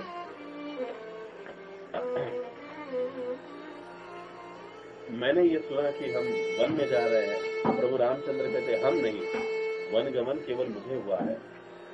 पिता का बड़ा पुत्र होने के नाते उनके वचन पालन की जिम्मेदारी मेरी है, तुम लोगों की किसी की नहीं। लक्ष्मण कहते नहीं नहीं, वन में मैं भी आपके साथ आऊंगा। अब माता कौशल्या तो कुछ कह नहीं सकती, क्योंकि वो समझ चुकी है कि राम की ये इच्छा नहीं है कि मैं वन में उनके साथ आऊँ। तो वो बेचारी आंसू बहाती हुई चुपचाप वहां पर बैठ जाती है। लेकिन माता सीता वो कहती है कि अरे आप लोग वन में चले जाओगे तो मैं यहाँ पर कैसे रह सकती हूँ। न पिता न आत्मजो आत्मा न माता न सखी जन कि हम प्रेत्य नारी न अतिरेको गति सदा। वो प्रभु रामचंद्र जी से कहती है माता सीता कि इहलोक में और परलोक में भी स्त्री को पिता, पुत्र और स्वयं और उनके सखियों के अलावा केवल पति ही उनका सब कुछ होता है। ये लोग भी उनके किसी काम के नहीं है। अगर आप ही राजमहल में नहीं हो तो फिर मेरा यहाँ का क्या काम है। इन लोगों से मेरा क्या संबंध है। मेरा जो कुछ भी इनसे संबंध है वो आपके कारण है। लेकिन अगर आप ही यहाँ पर नहीं हो तो मैं यहाँ पर रहकर क्या कर सकती हूँ। कितनी बड़ी बात माता पिता ने कही है। आजकल इस भाव का हमारी कुटुंब व्यवस्था में अभाव दिखाई देता है। पति के नाते पत्नी के जो भी संबंध नए तैयार होते हैं, उस संबंधों को पत्नी को चाहिए कि अपना ही माने। ऐसे नहीं कि ये माता पिता अपने पति के माता पिता यानी ठीक है, अच्छा नहीं है वगैरह वगैरह, या ये पति की बहन है या ननंद है तो उनके प्रति रुष्ट व्यवहार करना, ये बात ठीक नहीं है। एक पत्नी को चाहिए कि जो पति का घर है, जो पति के संबंध है, जो पति के नाते है, उसको अपने संबंध और नाते से भी अधिक अच्छे तरीके से निभाए। उसी पत्नी को एक आदर्श पत्नी कहा जाता है, जो कि पति के घर को और पति के घर के सदस्यों को आत्मवत समझती है। तो इस प्रकार से माता सीता ने कह दिया तो प्रभु रामचंद्र अब कुछ समय के लिए रुक जाते हैं। लेकिन वो कहते हैं कि नहीं, तुम वन में नहीं आ सकती, क्योंकि तुम वन में आओ ये मेरी इच्छा नहीं है। पुनः माता सीता कहने लगती है, मितम ददाति ही पिता मितम भ्राता मितम सुतः। देखो, एक पत्नी, एक स्त्री को पिता जो भी देगा वो मर्यादित होगा, सुतम पुत्र जो भी देगा वो भी मर्यादित होगा, भाई बंधु जो भी देगा, भ्राता जो भी देगा वो मर्यादित होगा। उसके लिए एक ही व्यक्ति ऐसा है, उसका पति, जो उसको अमर्यादित रूप से सब कुछ दे सकता है। तो कौन सी स्त्री ऐसी होगी जो पति की सेवा के लिए निकल नहीं पड़ेगी, क्योंकि पति ही उसके लिए सब कुछ है। और मेरे लिए तो आप सब कुछ हो, तो मैं यहाँ पर उसको क्या करूँ। इस प्रकार से जो माता सीता है वो एक प्रकार से आर्ग्यूमेंट करने लग जाती है, एक प्रकार से वो बताने लग जाती है कि कैसे मुझे भी आपके साथ ही आना चाहिए। और अब ऐसे समझाते समझाते अंत में बड़ा ही सुंदर वचन माता सीता कहती है, जिसका जवाब रामचंद्र जी नहीं दे पाते। माता सीता कहती, प्रसादाग्ने विमान नैवा वैहायस गतेन वा सर्वावस्था गतां भर्तु पादच्छाया विशिष्यते। वो क्या कहती है, प्रसाद आग्ने, बड़ा बड़ा राजमहल क्यों ना हो, विमान नहीं हो, घूमने के लिए बड़े बड़े विमान ही क्यों ना हो, वैहायस गतेन वा, बहुत सुंदर सुंदर दागिने अलंकार वस्त्र पहनने के लिए, आभूषण पहनने के लिए क्यों ना हो, सर्वावस्था गता भर्तु। इस अवस्था में अगर पति स्त्री के साथ है तो उसके लिए ये अवस्थाएं अच्छी है, लेकिन अगर इस अवस्था में पति उसके साथ नहीं है तो ये अवस्था, ये सारा प्रसाद, ये राजमहल, ये गहने, ये आभूषण, ये सुख, ये विमान पत्नी के किसी काम का नहीं है। गता भर्तु पादत छाया विशिष्यते।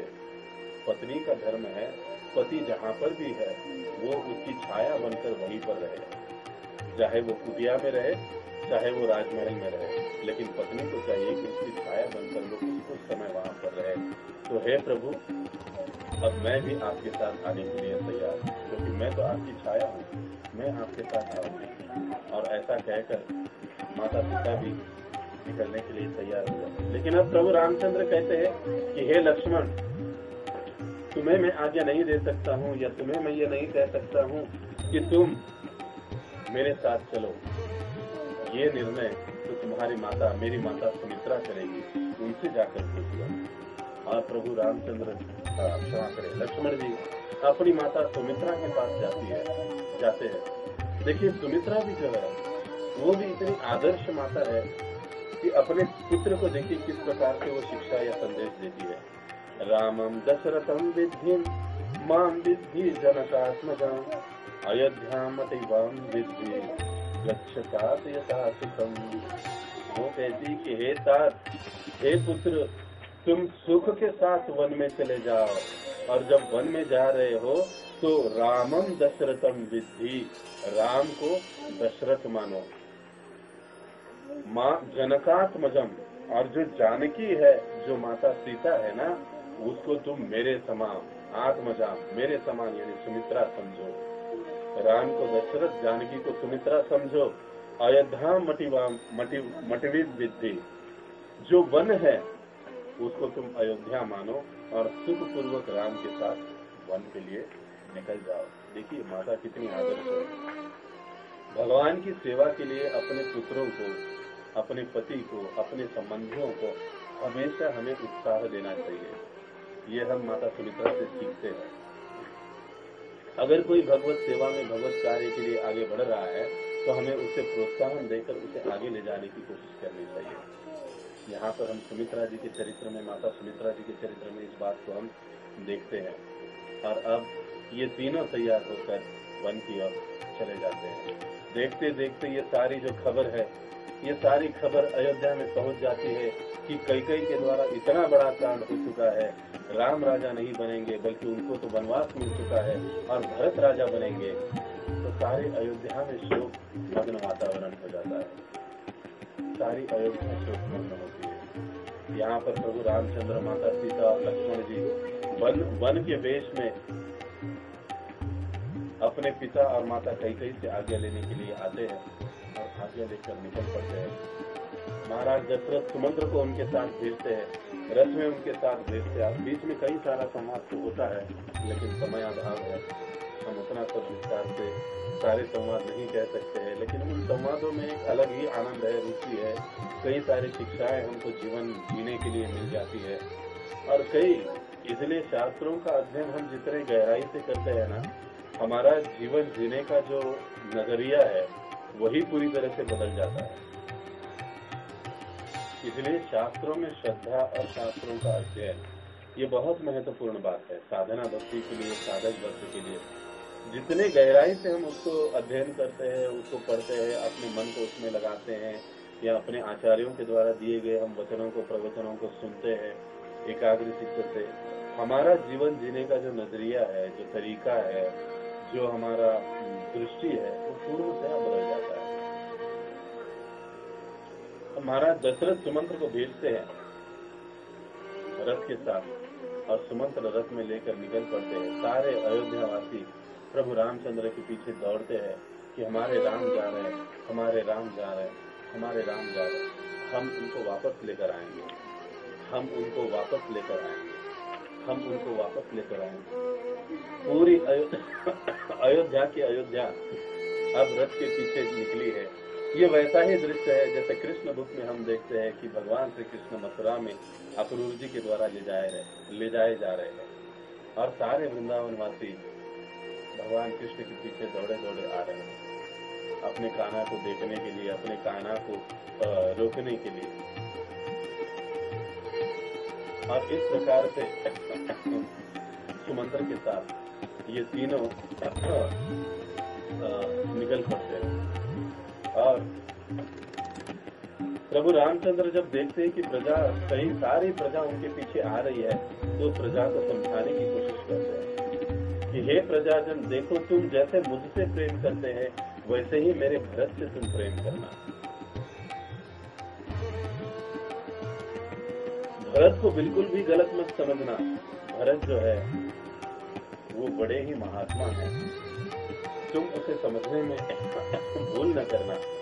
जैसे मुझे प्रेम करते हो वैसे ही अपने राजा भरत से प्रेम करते हो। देखिए प्रभु रामचंद्र जी ने तो उसको राजा मान भी लिया, अभी तो राज्याभिषेक हुआ भी नहीं है, लेकिन वो कहते हैं कि अपनी प्रजा को, अपने राजा को यानी भरत को तुम मेरे जैसे ही प्रेम करो। और फिर सुमंत्र रथ को आगे ले जाते हैं, तमस नदी के पार पहुंच जाते हैं, और फिर यहाँ पर अयोध्या में मायूसी हो जाती है। कई लोग ये सोचकर प्रभु रामचंद्र जी के साथ आते हैं कि हम लोग उनको लेकर आएंगे, लेकिन आगे एक समय ऐसे आता है कि प्रभु रामचंद्र, माता लक्ष्मण और सीता तीनों अकेले ही इन सब को छोड़कर, बड़े ही भोर होते ही सवेरे सवेरे ही निकल पड़ते पीछे छोड़कर। और सभी जो अयोध्यावासी जो कुछ भी साथ में गए थे, सुमंत्र भी रथ लेकर वापस आते हैं, अयोध्यावासी भी वापस आते हैं। वापस आने के बाद ये जो अयोध्यावासी है एक दूसरे से पूछते हैं कि अरे क्या तुम हमारे राम को लेकर आए, क्या तुम हमारे राम को लेकर आए, क्या तुम हमारे राम को वापस लेकर आए? तो सभी कहते हैं कि नहीं, हम तो राम के बिना ही वापस आ गए, हम राम को वापस नहीं ला पाए। तो सभी अयोध्यावासी आपस में चर्चा करने लगते हैं कि कैसे हमारे राम इतने निष्ठुर बन गए कि जो हमको छोड़कर चले गए। एक रात महाराज जी इस प्रसंग का बड़ा ही सुंदर वर्णन करते हैं अपने गोवी में, अपने भजन में, कथा मला टाकुनी गेला राम। पूरे अयोध्या में उस समय यही भाव रहता है कि कैसे भगवान राम, हमारे भगवान हमको छोड़कर त्याग कर चले गए, जो हमसे इतना प्रेम करते थे, और हम भी अब तक वो हमको छोड़कर चले गए हैं, कैसे जीवित बचे हैं, कैसे हमारे में अभी तक प्राण बाकी है, क्यों हमारे प्राण उसी समय निकल नहीं गए जब प्रभु हमें छोड़कर जा रहे हैं। तो आइए हम इस छोटे से भजन को गाएंगे और इस प्रसंग का थोड़ा और आनंद भी लेंगे। बोलो एकनाथ महाराज की जय। कथा मला टाकुनी गेला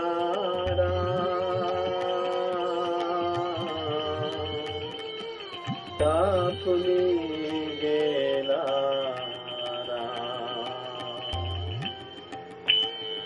सामला काकुनिगे काकुनिगे सामला काकुनिगे काकुनिगे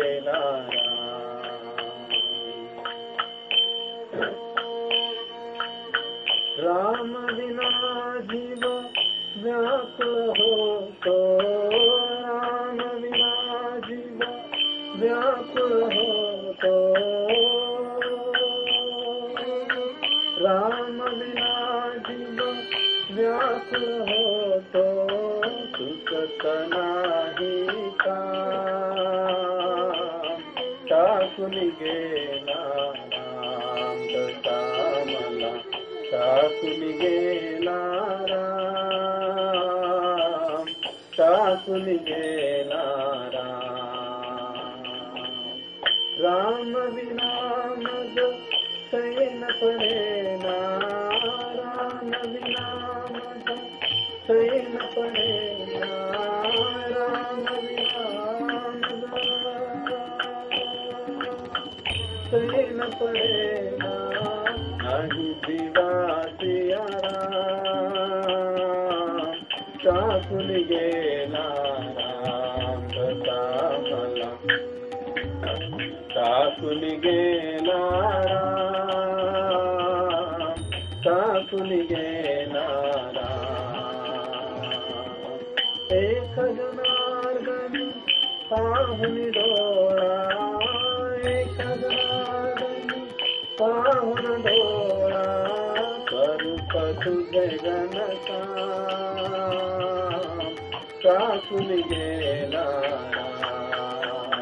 बोलो राम जय राम बोलो राम जय राम राजा राम सीताराम सीताराम राजा राम राजा राम राजा राम जय श्री राम जय श्री राम बोलो सियावर रामचंद्र की जय। तो इस प्रकार प्रभु रामचंद्र जी वन में प्रभु रामचंद्र जी का वन गमन हो चुका है और अब यहाँ से आगे हम एक सुंदर प्रसंग का वर्णन करेंगे कि अब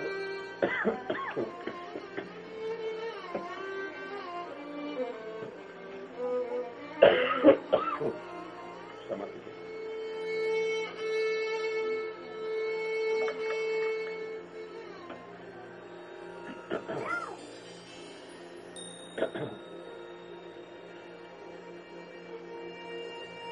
अब अयोध्या वासियों को छोड़कर प्रभु रामचंद्र, माता सीता और लक्ष्मण जी तमस नदी के पार पहुंच चुके हैं। यहाँ पर अयोध्या में पूर्णतया मायू भी छा चुकी है। जैसे वाल्मीकि मुनि वर्णन करते हैं और तुलसीदास भी वर्णन करते हैं, जैसे शरीर से प्राण निकल जाने के पश्चात शरीर जैसा निचेत पड़ा रहता है, उस प्रकार से मानो अयोध्या की अवस्था हो चुकी है। पूरी अयोध्या मानो जैसे वीरान हो चुकी है। इधर इन सभी लोगों को छोड़कर तमस नदी के पार पहुंचे हैं और चलते हुए ये तीनों अब गुह निषाद राजा के राज में पहुंच चुके हैं। ये जो राजा गुह है निषादों का राजा है और ये भगवान कृष्ण के बड़े ही शुद्ध भक्त हैं।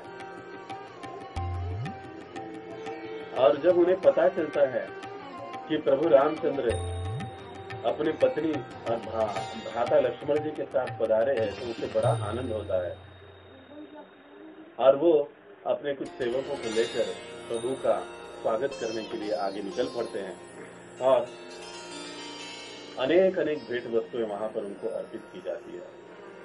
अब ये गुह कहते हैं कि प्रभु आप मेरी कुटिया में चलिए, मेरे महल में चलिए लेकिन भगवान कहते कि नहीं, मैं तो वनवासी हूँ, मुझे वनगमन मिला है, तो मैं किसी भी कुटिया में, वन में या गांव में प्रवेश नहीं कर सकता, इसलिए मैं आपके साथ नहीं आ सकता, मैं यहीं पर रुकूंगा। तो सारे जो निषाद जन हैं, जो प्रजाजन है, उनके कई सारे भेंटे लेकर आते रहते हैं प्रभु राम से। कोई केले लेकर आता है, कोई कलिंगड़ लेकर आता है, कोई तरबूजा लेकर आता है, कोई राम फूल लेकर आता है, कोई और कुछ लेकर आता है। तो कई सारे ऐसे फल लाकर उनको प्रभु के चरणों में अर्पित किया जाता है। देखते ही देखते ऐसे मानो जैसा पूरा एक पर्वत बन जाता है। तो भगवान इन सबकी इन सेवा भाव को देखकर बड़े प्रसन्न होते हैं और सभी को आशीर्वाद देते हैं। मंद मंद मुस्कुराते हुए सभी की ओर भगवान दृष्टिक्षेप करते हैं। देखिए, जिसकी ओर भी भगवान की दृष्टि गई वो तो मुक्त हो गया। ये हम देखते हैं वाल्मीकि जी वर्णन, क्षमा कीजिए, अब ये जो प्रसंग है ये वाल्मीकि रामायण में भी प्रसंग है और तुलसीदास जी के रामचरितमानस में भी इसका वर्णन है। लेकिन अगर थोड़ा सा देखा जाए तो तुलसीदास जी का जो वर्णन है वो बड़ा रस भरा वर्णन है। हालांकि वाल्मीकि जी भी बहुत सुंदर वर्णन करते हैं, लेकिन फिर भी कई बार अब ये हो सकता है, ये मेरा अपना व्यक्तिगत मत होगा, लेकिन ये व्यक्तिगत मत है मेरा कि तुलसीदास जी का जो ये प्रसंग का वर्णन करने का जो उनका तरीका है, उनके जो शब्द है, उनका जो भाव है, वो बड़ा ही मधुर है। तो अब यहाँ पर सभी ने जो भगवान को भेंट वस्तुएं अर्पित की, भगवान सभी के भेंट वस्तु को स्वीकार करते हैं, बड़े ही प्रसन्न होते हैं, सभी को आशीर्वचन देते हैं। तो भगवान को प्रसन्न करना कोई बहुत बड़ी बात नहीं है। गीता में भगवान कहे पत्रम पुष्पम फलम तोयम जो में भक्त्या प्रयत्न, बस एक ही है, भक्ति के साथ अर्पित करो जो कुछ भी है तुम्हारे पास। पत्रम, एक तुलसी दल अर्पित करोगे तो भी भगवान प्रसन्न है। पुष्पम, एक फूल भी अगर भगवान को अर्पित करते हो भक्ति के साथ, भगवान प्रसन्न है। पत्रम पुष्पम फलम, कोई एक फल भी आप अर्पित करते हो तो भी भगवान प्रसन्न है, लेकिन भक्ति के साथ, भक्ति भाव के साथ। सोयम, अगर ये कुछ भी नहीं है आपके पास तो एक गिलास जल भी अगर आप भगवान को अर्पित करते हो भक्ति भाव से तो भगवान उसको प्रसन्न है। इसीलिए उनको भावग्राही जनार्दन कहा जाता है। लेकिन भक्तों का भाव ऐसे नहीं होता। इसका मतलब ऐसा नहीं कि हम रोज पकवान खा रहे और भगवान को चावल और शक्कर का भोग दिखा रहे हैं। महाराष्ट्र में ये प्रथा है, अपने खुद के प्लेट में पूरा पकवान होता है, 56 भोग होते हैं, लेकिन भगवान को जब किसी प्रसंग में भोग लगाने की बात आती है तो चावल रख देते हैं और चावल के बाजू में शक्कर रख देते हैं, या फिर इतनी सी शक्कर उठा के रख देते हैं, इतनी सी शक्कर उठा के रख देते हैं, हो गया भगवान। खुद पेड़े खाएंगे, खुद रसमलाई खाएंगे, लेकिन भगवान के लिए शक्कर रख देंगे। तो वैसे ये एक उत्तम भक्त या वैष्णव का भाव नहीं रहता है। वो अपने पास जो है उसमें से अधिक भगवान को अर्पित करने का प्रयास करता है, अच्छे से अच्छी वस्तु या चीज भगवान को देने की कोशिश करता है। ये एक उत्तम भक्त का लक्षण है और हमको भी ऐसे ही होना चाहिए। तो भगवान बड़े ही सरलता से प्रसन्न होते हैं, लेकिन बशर्ते उसमें भक्तिभाव होना चाहिए। उस रात को भगवान रामचंद्र जी वहीं पर रुके, वहीं पर विश्राम किया, घास का बिछाना लगा दिया नीचे बेड और वहीं पर सो गए। माता सीता, भगवान रामचंद्र जी और लक्ष्मण जी गुरु के साथ उनका रक्षा के लिए पहरा दे रहे हैं। लक्ष्मण सोए नहीं, बल्कि वो माता सीता और प्रभु रामचंद्र जी की रक्षा के लिए वो जागे रहे। सारी कथा उनको सुनाते रहे, गुरु को आदान प्रदान बातों का होता रहा दोनों का, सारी रात जागी। देखो, इतनी कठिनाइयां, इतना कष्ट भगवान क्यों उठाते हैं? तीनों लोगों के स्वामी हैं, लेकिन फिर भी घास के बिछौने पर सोते हैं, 14 साल का वनवास स्वीकारते हैं। भगवान श्री कृष्ण भी देखो शिशुपाल की इतनी गालियां खाते हैं, लोगों की इतनी भर्त्सना सुनते हैं, किसी का ड्राइवर बनते हैं, किसी का मैसेंजर बन जाते हैं, क्या क्या नहीं करते हैं भगवान। इतना सारा दुख, इतना सारा कष्ट, इतनी सारी चीजें भगवान क्यों झेलते हैं, ये समझने की जरूरत है। केवल और केवल इसलिए हम सभी जीवों के कल्याण के लिए हैं। देखो रावण का वध करना है तो भगवान अपने धाम में बैठे बैठे वहां से सुदर्शन छोड़े तो रावण मर सकता है, इसमें कौन सी बड़ी बात है। यह गौरांग प्रभु जी का एक प्रसिद्ध वाक्य है, कोई भी असुर भगवान के लिए इतना बड़ा नहीं है कि उसको मारने के लिए भगवान को इस धरती पर आना पड़े।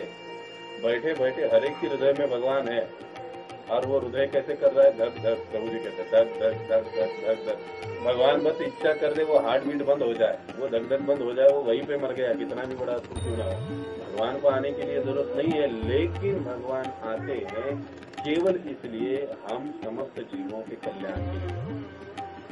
भगवान जब इस धरातल पर आते हैं और जो लीलाएं प्रकट करते हैं, उन लीलाओं को सुनकर हम पुनः उनके प्रति अपना प्रेम विकसित कर सके, पुनः अपना प्रेम विकसित कर सके, जो कि हम लोग भगवान को भूल सके हैं, पुनः प्रेम विकसित कर सके और पुनः उनके शाश्वत धाम पर लौट कर आ सके। इसलिए भगवान यहाँ पर आते हैं और इतना कष्ट उठाते हैं। भगवान हमारे लिए इतना कष्ट उठाते हैं, गुरु जी हमारे लिए इतना, हमारे गुरु महाराज हमारे लिए इतना कष्ट उठाते हैं। पूरा पंढरपुर टेम्पल पानी से भरा हुआ है, लेकिन दूसरे मंजिल पर बैठकर फिर भी महाराज जी हर रोज हमारे लिए 6 बजे जपा सेशन के लिए हाजिर हो जाते हैं, लेकिन हम लोग कई बार बिस्तर में पड़े रहते हैं। इतना कष्ट किस लिए उठाते हैं गुरु भी, जो गुरुवर है, आचार्यगण है, जो वैष्णव है, किसके लिए, किन के लिए। हम जैसे इन प्रपंच में या भव सागर में पड़े हुए फंसे हुए जीवों के लिए उसका एहसास हमें होना चाहिए। इसलिए भक्त का एक गुण होता है कि वो कृतज्ञ होता है। मराठीत आपण त्याला म्हणतो, त्याला जाणीव असली पाहिजे कि आपले गुरु आपल्यासाठी काय करतायत, हमारे गुरु हमारे लिए क्या कर रहे हैं, भगवान ने हमारे लिए क्या कुछ नहीं किया है। अगर थोड़ा सा मैं उनके लिए कर दूं तो कोई बहुत बड़ी बात नहीं है। तो हमको ये प्रयास करना चाहिए, ये एहसास हमारे लिए होना चाहिए। जितने भी अभी यहाँ पर आप सुन रहे हो, प्रयास कीजिए सभी के सभी सवेरे के भगवान की महाराज जी के जपा सेशन में, झूम जपा में सम्मिलित हो जाइए और देखिए उसमें कितना आनंद आता है। ये वैष्णव जन, ये गुरुजन हमारे लिए इतना कष्ट उठाते हैं। आप सोचिए इतना पानी वहाँ पर भरा पड़ा है, कितना ठंड होगी। महाराज जी 3-3, 2-2 स्टॉल लेकर वहाँ पर बैठते हैं, फिर भी वो जपा सेशन मिस नहीं करते हैं। हम थोड़ा सा बरसात हो गई तो हम लोग कहते हैं नहीं जाने तो यार, आज मंदिर में सत्संग है, बहुत बड़ा है प्रोग्राम है, लेकिन बरसात आ रही है, हम लोग नहीं जाएंगे, घर में ही आराम के साथ बैठेंगे। ये हमारा भाव होता है। लेकिन ये गुरुजन, ये वैष्णव जन, ये भगवान, देखिए हम जीवों के लिए कितना कष्ट उठाते हैं, इसका एहसास हमें होना चाहिए। और जो साधक इसका एहसास रखता है ना, एक्चुअल में वही फिर आध्यात्मिक जीवन में तेजी से आगे बढ़ता है। अगर ये एहसास हम लोग रखेंगे ही नहीं तो हम लोग आध्यात्मिक जीवन में आगे बढ़ेंगे नहीं। इसलिए इसको रखना बहुत महत्वपूर्ण है। देखिए पूरा 14 साल प्रभु रामचंद्र जी वनवास में रहे, कितनी तकलीफें उन्होंने इसके लिए, केवल हमारे लिए। और दूसरे दिन, अब कथा की ओर थोड़ा आगे बढ़ते हैं, दूसरे दिन यहाँ से निकल पड़ते हैं और आगे भरद्वाज मुनि के आश्रम में जाते हैं। भरद्वाज मुनि के आश्रम में पहुंचते हैं और भरद्वाज मुनि से पूछते हैं कि हे प्रभु, आप मुझे बताइए कि मेरे रहने के लिए कौन सा स्थान योग्य है, कौन सा ऐसा एकांत स्थान है जहाँ पर जाकर मैं निश्चिंत रूप से रह सकता हूँ, मैं वहाँ पर विश्राम कर सकता हूँ। तब भरद्वाज मुनि जो है चित्रकूट पर्वत का पता बताते हैं। लेकिन बड़ा ही सुंदर एक तत्वज्ञान के बाद भरद्वाज मुनि वहाँ पर कहते हैं, वो कहते हैं कि हे प्रभु, आप कैसा मजाक विनोद कर रहे हो मेरे साथ, आप तो सर्वज्ञ है, आप कहाँ पर नहीं हो मुझे बताइए यार, आप मुझे पूछ रहे हो मुझे रहने के लिए स्थान कौन सा है बताओ। अरे पहले आप मुझे ये बताओ कि आप कौन से स्थान में नहीं रहते हो, तो ऐसा कौन सा स्थान है जहाँ पर आप नहीं हो, मैं क्या आपको बताऊं। लेकिन फिर भी आपने मुझे पूछा है और मुझे आपने सेवा का मौका दिया है, तो मैं आपको कहना चाहता हूँ, बताना चाहता हूँ कि आप चित्रकूट पर्वत पर चले जाओ, वहां पर विश्राम करो। और फिर प्रभु रामचंद्र जी वहां पर चित्रकूट पहुंच जाते हैं। चित्रकूट पहुंचते ही लक्ष्मण जी वहां के अन्य लोगों की, मुनियों की मदद से बढ़िया कुटिया का निर्माण करते हैं और वहां पर रहते हैं। इधर 3 दिन बीत चुके हैं और 3 दिन के बाद अब सुमंत्र जी अयोध्या में वापस पहुंचे हैं। तमसा नदी से जो निकले थे वहां से सब अयोध्या पहुंचे हैं और अब अयोध्या जाकर किस प्रकार से महाराज दशरथ के साथ उनका वार्तालाप होता है और किस प्रकार से महाराज दशरथ अपने स्वयं के विषय में बोलते हैं और कैसे महाराज दशरथ का देवत्याग होता है और कैसे राम भरत चित्रकूट पर्वत पर मिलन होता है, उस कथा का विस्तारित वर्णन हम कल के सत्र में करेंगे। तो बहुत बहुत धन्यवाद। जगत गुरु श्रील प्रभुपाद की जय। श्री राम कथा महोत्सव की जय। निताई गौर प्रेमानंदे हरि हरि बोल।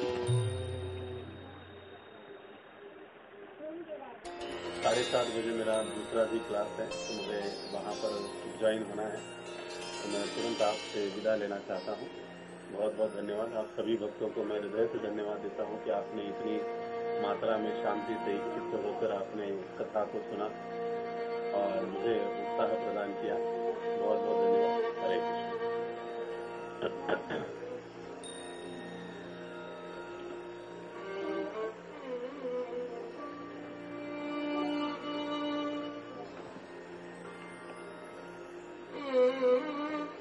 मना याला सेव्ह कर रे दादा, मी स्टॉप केलाय, नंतर कालच्या सारखी गडबड व्हायची.